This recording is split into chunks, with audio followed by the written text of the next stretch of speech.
একদম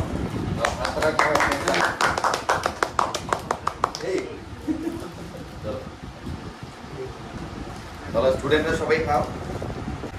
সো আজকে আমাদের মধ্যে উপস্থিত আছে কাসরাং বলই ও জিরানিয়া থেকে।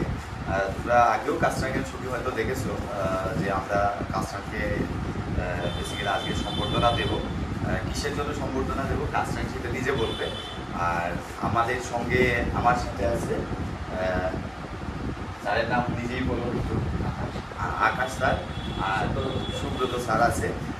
আমরা আজকে অ্যাকচুয়ালি মানে এই দুইজন স্যারেরই ক্লাস আছে।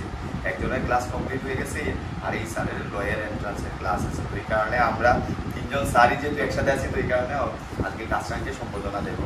এবং যে সমস্ত ছাত্রছাত্রীরা বা পরীক্ষার্থীরা সরকারি চাকরিই করো বা আগামী দিনে সরকারি চাকরি পাবে বা যারা ছাত্ররা আছো, তোমরা যারা মানে এখন থেকে মানে এরকম মনোবৃত্তি তৈরি করা আছে যে আমরা সরকারি চাকরি করব, তাদের জন্য এই ভিডিওটি খুব গুরুত্বপূর্ণ হবে। কারণ তোমরা জানতে পারবে কাজটা কীভাবে স্ট্রাগল করে জিরানিয়া থেকে এখানে একটা এজেন্সিতে কাজ করতো, বাড়ি থেকে কাজ করতো, তারপরে যে ও পড়াশোনা করেছে, পরে সরকারি চাকরিটা আজকে পেয়েছে, কোন দপ্তরে পেয়েছে সে সমস্ত কিছু আলোচনা হলো। আমি শুধু বলছি যে একটা সরকারি চাকরি হয়েছে ওর, আর এইটা আমাদের জন্য খুবই গর্বের সময়। এবং ওর পরিবারে ও একটা মানে কি আলোর দিশারি হিসেবে সে এখন একটা রোল প্লে করবে। কারণ ওর পরিবারের তুমিই তো প্রথম সরকারি চাকরি নাকি না এর আগে আছে?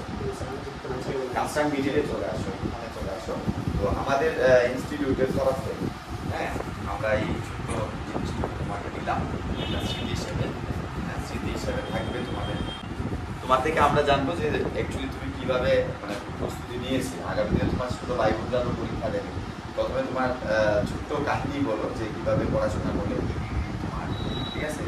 এবং তোমাকে এই রাস্তায় আসা পর্যন্ত সব থেকে বেশি উৎসাহিত করেছে কে? ধীরে ধীরে একটু পাস করবে। আমার নাম কাসরাং বলই। আমি গ্র্যাজুয়েশন করছে বিএসএফ মেমোরিয়াল কলেজে 2020-এ। এরপরে আমি 2022-এ লাইব্রেরি সায়েন্স কোর্স করছে 1 ইয়ারে। এরপরে কোর্স শেষ হওয়ার পর আবার মাস্টার ডিগ্রি করছে 2023-এ 1 ইয়ার। এরপর থেকে আমি আমার পরিবারে আমি মানে ভাবতেছে কেউ সেকেন্ড নাই, আমি ডিগ্রিটা কমপ্লিট করছে। এরপরে আমার ইনকাম করছো মানে প্রাইভেটে একটা এক্সাম ডিউটিতে ডিউটি করে আগরতলা ওই সিটি ডিভাইস। হ্যাঁ সিটি ডিভাইস, এখানে ইউটিসি নেট পরীক্ষা বা ক্যাট পরীক্ষা বা বিভিন্ন কম্পিটিটিভ এক্সাম পরীক্ষা এখানে আমি এক্সাম ডিউটি করি। এরপর কোভিড থেকে একটা নোটিফিকেশন বাইর হয়েছে। এরপর আমার একটা দেখছে ওয়েবসাইট দেখছে sir coaching school of learning. এরপরে আমি স্যার থেকে একটা কন্ট্যাক্ট করছে। স্যারটা এর মধ্যে মানে সেশন জন্য আমার মানে স্যার থেকে নিছে, স্যার থেকে একটা মানে গাইড নিছে। এরপর আমার অ্যাপ্লাই করছে স্কুল লাইব্রেরিয়ান থেকে। তারপরে আমার স্যার থেকে দেখা করছে গাইডের জন্য। এরপর আমার 2 মাস পরে আমার পরীক্ষা ডেটটা অ্যাডমিট পাই হয়েছে জানুয়ারি 21 তারিখে। এরপরে আমার স্যার যেমনি কইছে আমার এমনি মানে টাইম দিছে এক্সামের জন্য 40 দিন মন আমি ঘর থেকে মানে একদম ঘর থেকে বাইরে দেখো 40 দিনও ঘর থেকে পারবে ডেডিকেশন এটাই মানে ওর যেহেতু চাকরি লাগে 40 দিন ঘর থেকে পারবে। আচ্ছা তারপরে আমার মুখ টেস্ট দিছে। এরপরে আমার মোটামুটি সলিউশন হয়ে গেছে। 60% এর মতো মার্কস উঠতো।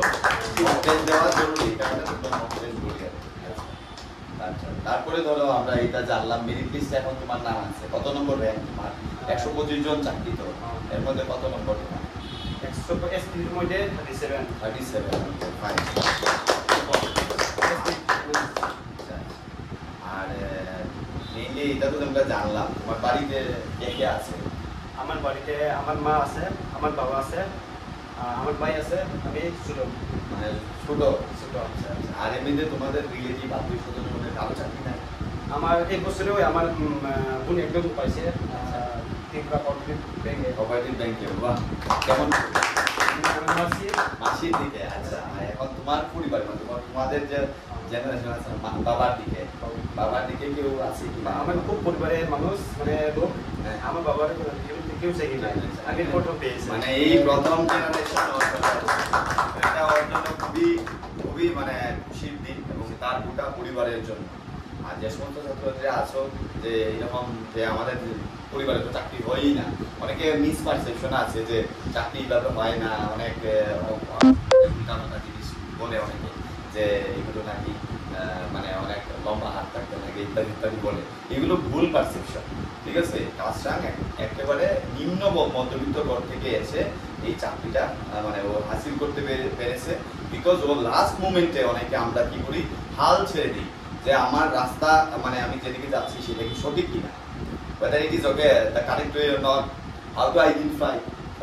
For that case you have to have such okay guide. যদি তোমার গাইড না থাকে প্রপার তাহলে মুশকিল হয়। আধা রাস্তায় গিয়ে অনেক সময় কি আমরা ভটকে যাই যে আমাদের তো হবে না, আর বুঝতে পারবো না, অনেকে হোপলেস হয়ে পড়ে। তো কাজটা কিন্তু 40 দিন ঘরে নিজেকে বন্দি রেখে করেছে এবং ছোট ভাই, ওর বড় ভাইও আছে, দাদার তো পড়াশোনা 12 পাস না, কিন্তু কাজটা কিন্তু স্ট্রাগল করে করে এই জায়গায় আজকে এসে গেছে। ও মেরিট লিস্টে ওর 37 এসটিদের মধ্যে এসে গেছে। এইটা কিন্তু মানে একটা বড় মোমেন্ট এবং আশা করি যারা যে সমস্ত ছাত্রছাত্রী ভিডিও দেখবে, হোপলেসের কোনো জায়গা নাই। হোপলেসকে দূর করতে হবে। আর প্রোক্রাস্টিনেশন যদি সাফার করো যে আজকে না কালকে করবো, নোটিফিকেশন আউট হলে করবো, তাহলে আমার মনে হয় এটা ভুল সিদ্ধান্ত হবে। চাকরি একদিন না একদিন নোটিফিকেশন, যেমন কি এতটা 52-53টা ডিপার্টমেন্ট আছে ত্রিপুরা সরকারের, চাকরি আজকে আসবে নতুবা পরশু আসবে, কিন্তু প্রিপারেশন আগে থেকে করে রাখতে কি হবে, তোমার একটা ফাউন্ডেশন খুব স্ট্রং। আর ফাউন্ডেশন যদি স্ট্রং যাদের না থাকে তাদের বেসিক্যালি চাকরি পরীক্ষা ভালো রেজাল্ট হবে না, আলটিমেটলি লুজার তুমি হবে। কারণ কি 6 বছর নষ্ট করা থেকে 6 মাস নষ্ট করা মানে বেটার যদি তুমি ওইটাকে পারফেক্টলি কাজে লাগাও। 6 মাস জান প্রাণ দিয়ে ও 40 দিনে যদি চাকরি লাগাতে পারে, তো তোমাদের যাদের টার্গেট 1 বছর, আই থিঙ্ক 1 বছর যে কোনো চাকরির জন্য এনাফ।